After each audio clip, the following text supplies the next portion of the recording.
नमस्कार। प्रस्तुत है एक ऐसा कार्यक्रम जो उन शब्दों और भाषणों को स्वर देता है जो लिखे तो गए पर बोले नहीं जा सके, जो कहे जा सकते थे पर समय ने उन्हें चुप करा दिया। अनसुना, द अनहर्ड।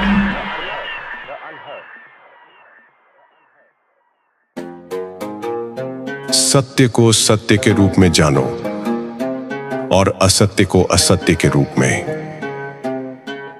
वो जो तर्क नहीं करना चाहता वो कट्टर है, वो जो तर्क कर ही नहीं सकता वो मूर्ख है, और जिसमें तर्क करने की हिम्मत नहीं है वो गुलाम है।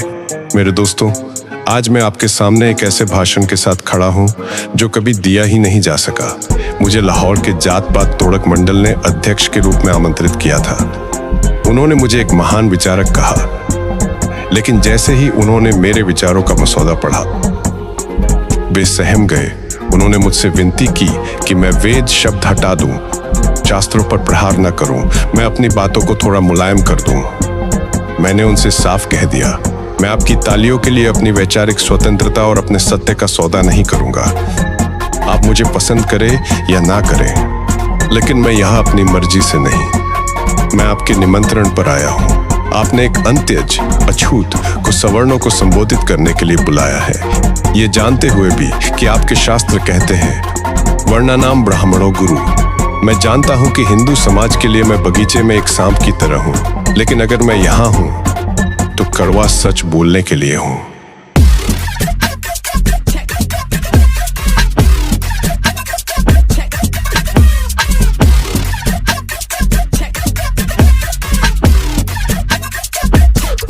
मैं उनसे पूछता हूं, क्या वो समाज स्वराज्य के योग्य है जहां एक इंसान दूसरे का छुआ पानी नहीं पी सकता?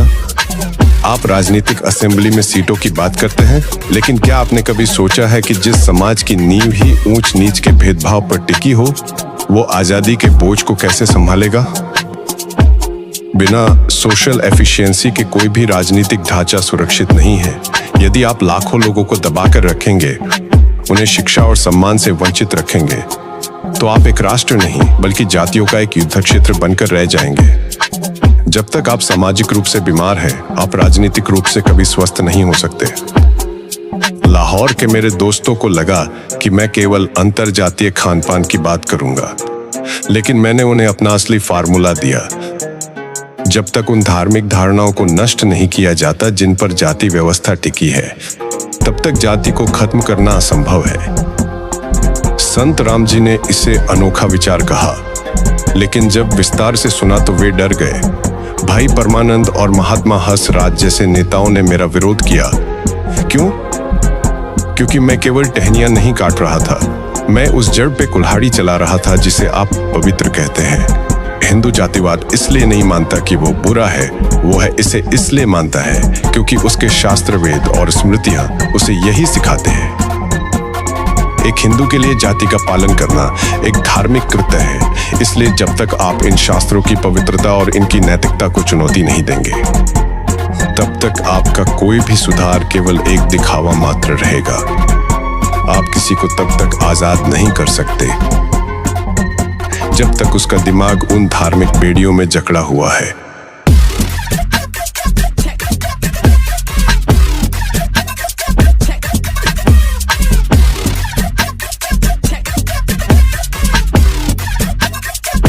मेरे इस भाषण में महात्मा गांधी के विचारों का जवाब भी शामिल है।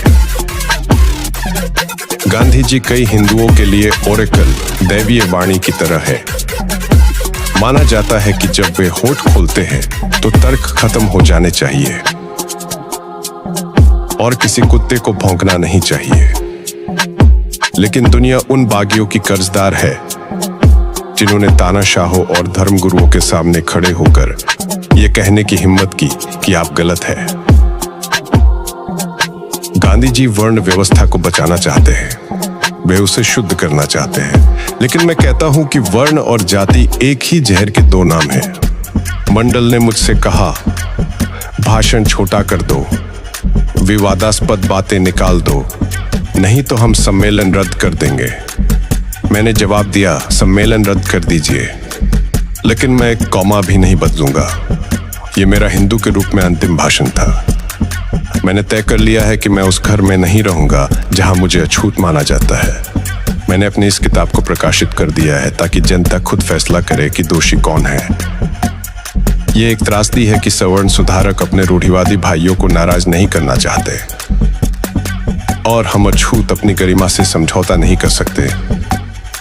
मैं प्रोग्रेसिव समाज से मिलने वाले किसी श्रेय का भूखा नहीं हूं। मैं केवल हिंदुओं को यह एहसास कराना चाहता हूं कि वे बीमार हैं और उनकी यह बीमारी भारत की खुशी के लिए खतरा है। खतरा है।